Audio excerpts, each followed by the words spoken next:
오늘도 영혼의 쉼터에 오신 여러분을 사랑하고 축복합니다. 쌀쌀한 날씨에 특별히 영육간에 강건하시길 기도합니다. 오늘은 시편 40편 도움을 구하는 기도라는 말씀으로 은혜를 나누고자 합니다. 시편 40편은 심각한 위기에서 오랫동안 고통받다가 응답받은 일을 감사하며 받은 은혜를 회상하는 이후의 삶을 고백하는 시입니다.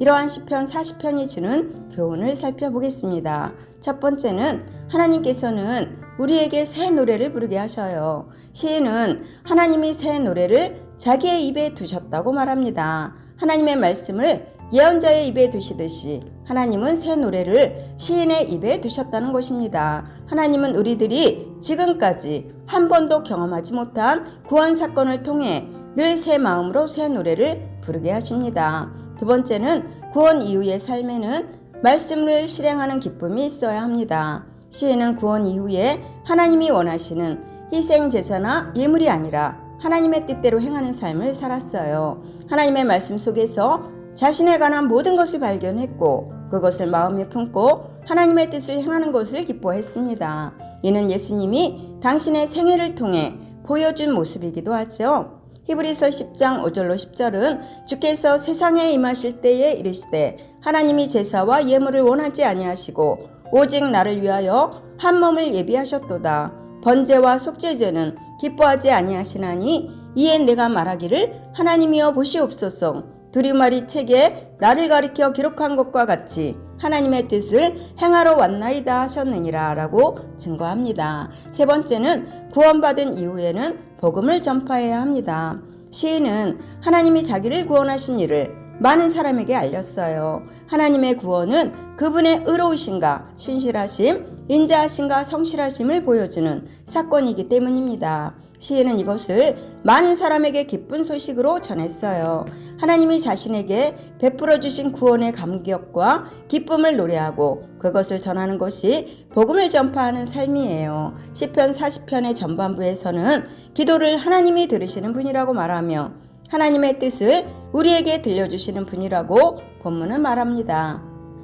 1절로 4절에서 시인은 하나님이 들으시는 분이라고 말합니다. 자기가 하나님을 기다리고 기다렸다고 이 말은 그의 기다림이 얼마나 간절했는지를 알게 합니다. 우리도 기가 막힐 웅덩이와 수렁에서 하나님께 부르짖고 기다릴 때 하나님이 나의 부르짖음을 듣지 않으시는 것은 아닐까 걱정할 수도 있지요. 그런데 시인은 결국 하나님께서 자신의 기도를 들으셨다고 선포합니다. 그러므로 우리도 하나님께서 우리의 기도를 들으시고 응답하시고 역사하신다는 사실을 체험하시기를 구해야 합니다. 5절로 8절에서 시인은 당신의 뜻을 들려주시는 분이라고 말합니다.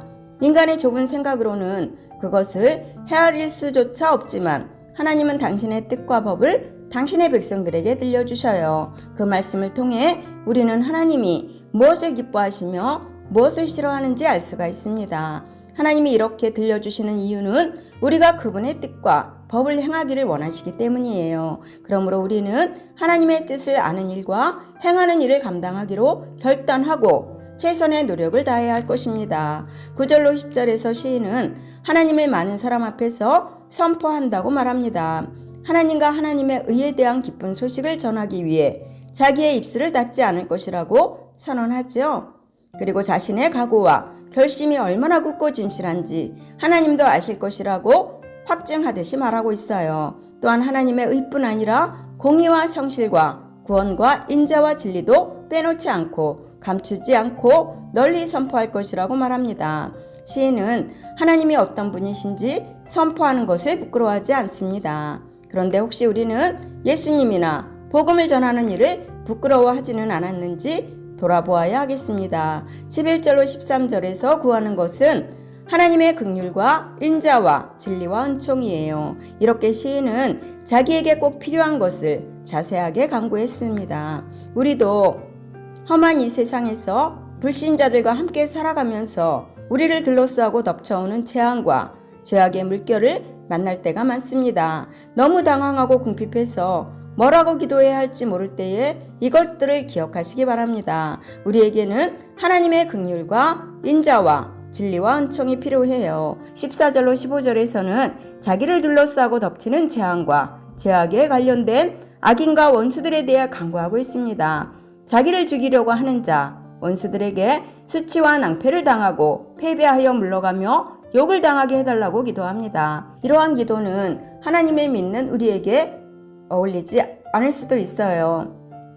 그러나 본 시편에 나오는 악인들은 하나님의 백성들을 대적함으로써 결국 하나님을 대적하는 사탄의 세력이므로 이런 기도는 적절한 기도예요. 특히 이것은 원수들의 처분을 하나님께 맡긴다는 점에서 가능한 기도입니다. 16절로 17절에서 다시 자기를 위해 기도하지만 급한 분위기는 아닙니다. 오히려 급박한 상황에서 한 걸음 벗어나 즐거움과 기쁨을 구하고 주님을 사랑하는 많은 사람들이 주님의 구원을 찬양하기를 바라고 있어요. 그럼에도 시인은 자기가 가난하고 궁핍한 자라는 사실을 기도하면서 지체하지 말고 자기를 도와주시기로 또 건져주시기를 간구합니다.